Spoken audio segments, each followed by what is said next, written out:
മനുഷ്യന് സ്വാസ്ഥ്യം ഉണ്ടാവട്ടെ. ആ സ്വാസ്ഥ്യം ഉണ്ടാവാൻ വേണ്ടി പ്രാർത്ഥിക്കണം. പ്രാർത്ഥനയോടെ എന്ന് പറഞ്ഞാൽ എന്താ അർത്ഥം? എന്റെ എല്ലാ ഊർജവും അതിനുവേണ്ടി ഞാൻ സമർപ്പിക്കുന്നു. ഇത് സഹമനുഷ്യന്റെ സ്വാസ്ഥ്യമാണ്, മണ്ണിന്റെ സ്വാസ്ഥ്യമാണ്, പക്ഷിയുടെ സ്വാസ്ഥ്യമാണ്. അങ്ങനെയാണ് എല്ലാത്തിൻ്റെയും എല്ലാം ഉണ്ടാകുമ്പോ മാത്രം നിലനിൽപ്പ് പൂർണ്ണമാകുന്ന ഒരു ജീവി മനുഷ്യൻ മാത്രമാണ്. അറിഞ്ഞോളൂ, നിങ്ങളുടെ വീടോ നിങ്ങളുടെ വീടിന്റെ ചുറ്റുമതിലോ അവിടെ വളർത്തുന്ന റോബർ നായോ അവിടെ അതിൻ്റെ ഉള്ളിലുള്ള മെഷീനുകളോ ഒന്നും സ്വാസ്ഥ്യം തരാൻ കഴിയില്ല. സ്വാസ്ഥ്യം കിട്ടണമെങ്കിൽ അവിടെ വേണ്ട പ്രൈമറി സാധനങ്ങൾ കൃത്യമായി കിട്ടണം. ഇപ്പൊ ഡൽഹിയിൽ സ്കൂളുകൾ, നിങ്ങളിപ്പോ സ്കൂളിൽ വരുന്നുണ്ട്, ഡൽഹിയിൽ സ്കൂളുകൾ അടച്ചു പൂട്ടണം. കാരണം പ്രാണവായു ശുദ്ധമല്ല. എന്താണ് ഒരു മറുമരുന്നെന്ന് ആർക്കും പറയാനില്ല. ശാസ്ത്രലോകം ഈ കാര്യത്തിൽ ബ്ലൈൻഡാ. നിങ്ങൾ എന്താ മനസ്സിലാക്കിയത്?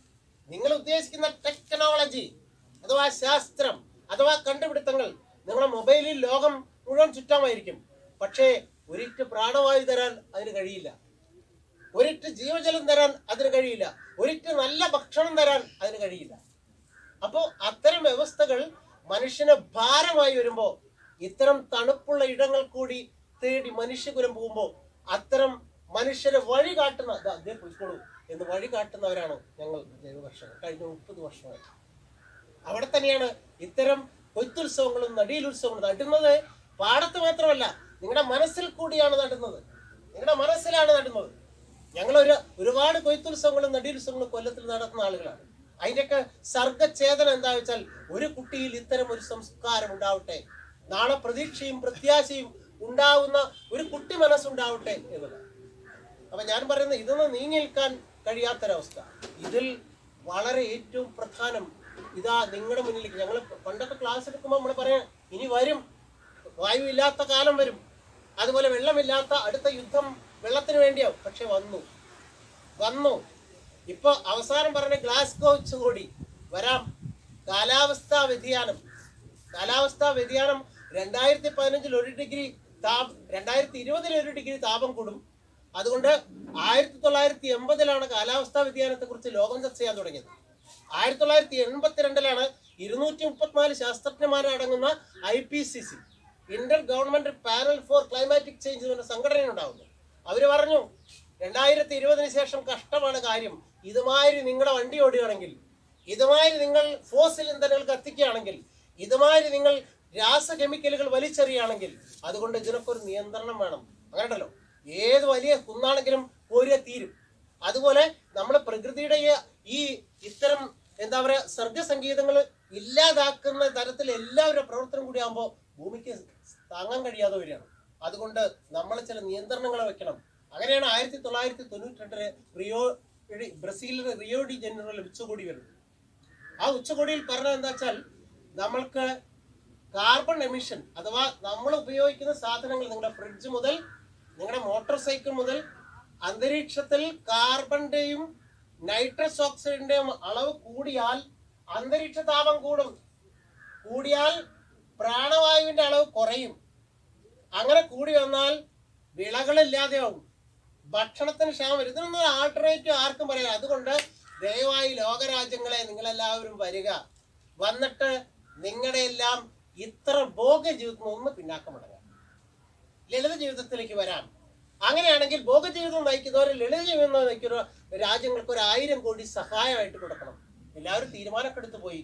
പക്ഷെ എന്നിട്ടും അവസാനം ചങ്ങരം തെങ്ങുമ്പോൾ തന്നെ നിന്നു. ചങ്ങരം താഴ്ത്തിക്ക് ഇറങ്ങിയില്ല, അവിടെ തന്നെ നിന്നു. തീരുമാനങ്ങളൊക്കെ ക്ലീൻ ആയിരുന്നു.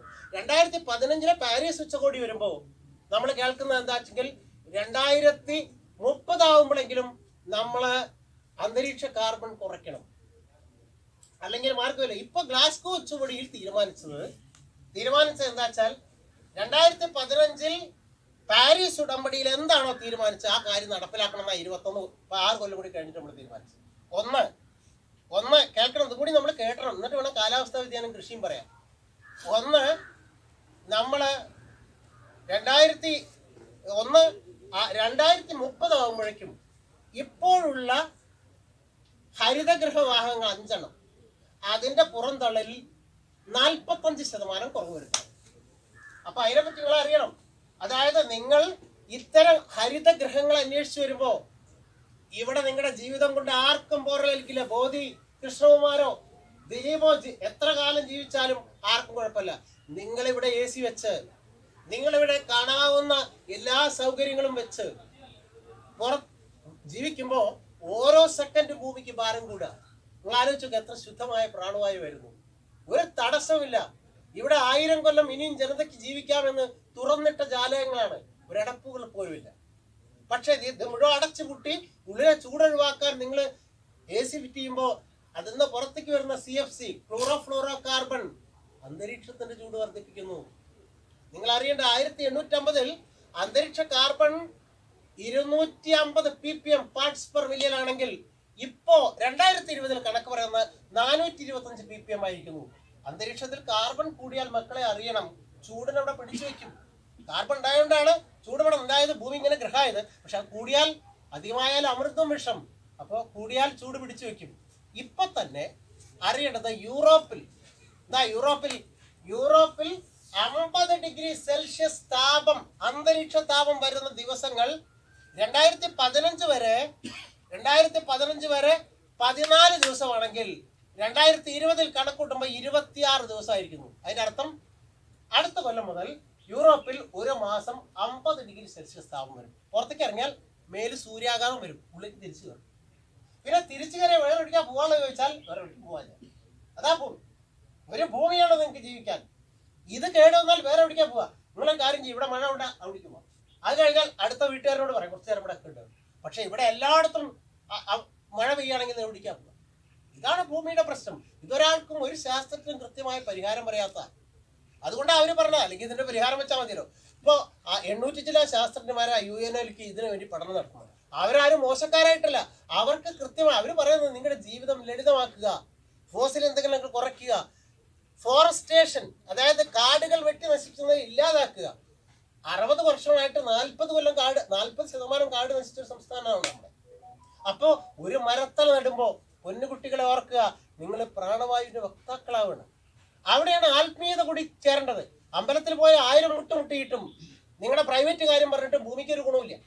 പകരം നിങ്ങൾ 4 തൈ വെച്ച് സ്നേഹത്തോടു കൂടി ദിവസവും അതിനെ പരിപാലിക്കുമ്പോൾ, കൊമ്പ് വരുമ്പോൾ, ചില്ല വരുമ്പോൾ, പുതിയ തായ്തടികൾ വരുമ്പോൾ, കിളികൾ വരുമ്പോൾ, കായ വരുമ്പോൾ, പൂ വരുമ്പോൾ ഭൂമി ആനന്ദിക്കുന്നു, സഹജീവികളും ആനന്ദിക്കുന്നു.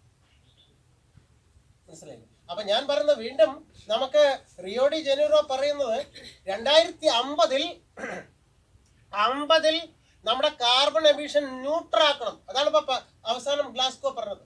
അതായത് 2030 ഇപ്പോൾ ഉള്ള കാർബൺ എമിഷനിൽ 45% ലോകരാജ്യങ്ങൾ കുറയ്ക്കണം. 2050 കൂടിയിട്ട് നമ്മൾ എന്ത് ചെയ്യണം? ന്യൂട്രൽ ആക്കണം. അതായത് കാർബൺ എമിഷനും ആ കാർബണിന്റെ ഡീകമ്പോസിംഗ് തുല്യമാവണം. അതായത് കാർബൺ വലിച്ചെടുക്കുന്ന സസ്യങ്ങളും ആ ബാലൻസ് കീപ്പ് ചെയ്യണം. വേറെ എന്തെങ്കിലും പറയാണ്ടോ? വേറെ ആർക്കും ഒന്നും പറയാനില്ല. അതുകൊണ്ട് അത്തരം ഒരു തലത്തിലേക്ക് മാറുമ്പോഴാണ് ഇത്തരം പച്ചത്തുരുത്തുകൾ ഇതിനെ പ്രണയിക്കുന്ന ഒരു ജനത, ആ ജനതയിലാണ് പ്രതീക്ഷ. ഒരു അമേരിക്കക്കാരൻ ഒരു വർഷം 27 ടൺ കാർബണാണ്, അതായത് 27 ടൺ കാർബൺ പുറന്തള്ളുന്നതാണ് ഒരു അമേരിക്കക്കാരൻ. എന്നാൽ ഫക്കീറായ 3 ലോകരാജ്യക്കാർ നമ്മളും 1.4 കോടി ടണ്ണാണ്, 1.4 ടൺ കാർബണാണ്. അപ്പൊ നമ്മളെല്ലാവരും അമേരിക്കക്കാരനുമായി വികസിക്കണമെന്ന് തീരുമാനിക്കുക. നമ്മുടെ വികസന പരിപ്രേക്ഷ്യങ്ങൾ അങ്ങനെയാണ് മാറ്റി എല്ലാവരും അത്തരം AC-കളിലും അത്തരം സൗകര്യമുള്ള സ്ഥലത്തും താമസിക്കുകയാണെങ്കിൽ പൊന്നു മനുഷ്യരെ പറയാം, ഒരു 2020-25 നിങ്ങളാരും കുട്ടികളായിട്ട് അടുത്ത കുടുംബമായി ജീവിക്കില്ല, ഉറപ്പ് തരാം. കാരണം ഇപ്പൊ 500 കോടി വരുന്ന ജനങ്ങൾ, 750 കോടി വരുന്ന ജനങ്ങളിൽ ഇത്തരത്തിൽ 27 ടൺ കാർബൺ ഓരോ വർഷവും പുറത്തേക്ക് വിടുന്ന, അഥവാ മൊത്തം അമേരിക്ക എന്ന് പറഞ്ഞ രാജ്യം മാത്രം 640 കോടി ടൺ കാർബണാണ് എമിറ്റ് ചെയ്യുന്നത്. അതിനെ തടയിടാൻ കാരണമാകുന്ന പട്ടിണി പാവങ്ങളായ ബംഗ്ലാദേശും ശ്രീലങ്കയും ഇന്ത്യയും പോലെയുള്ള 3 ലോക രാജ്യങ്ങളുടെ വികസ്വര രാജ്യങ്ങളിലെ ആളുകളാണ്. നമ്മൾ 1.4. അതിനും കുറയ്ക്കാൻ പറ്റുമോ, മറ്റൊരു കുറയ്ക്കേണ്ടതില്ലേ എന്നൊക്കെയുള്ള ചർച്ചയാണ് ഇപ്പോൾ ഈ ഗ്ലാസ്ഗോ ഉച്ചകോടിയിലൊക്കെ നടന്നത്. എല്ലാവരും ന്യൂട്രലായി നിൽക്കുമ്പോൾ ഇനി എന്താ എന്നുള്ള ചോദ്യത്തിന് ഉത്തരം വലിയ ചോദ്യചിഹ്നം മാത്രമാണ്, ഉത്തരമില്ല. അപ്പൊ അത്തരം ഉത്തരങ്ങൾ പ്രസക്തമാകുമ്പോൾ നമ്മൾ അതിന്റെ 2-3 സൈഡുകളാണ് നമ്മൾ ചർച്ച ചെയ്യുന്നത്.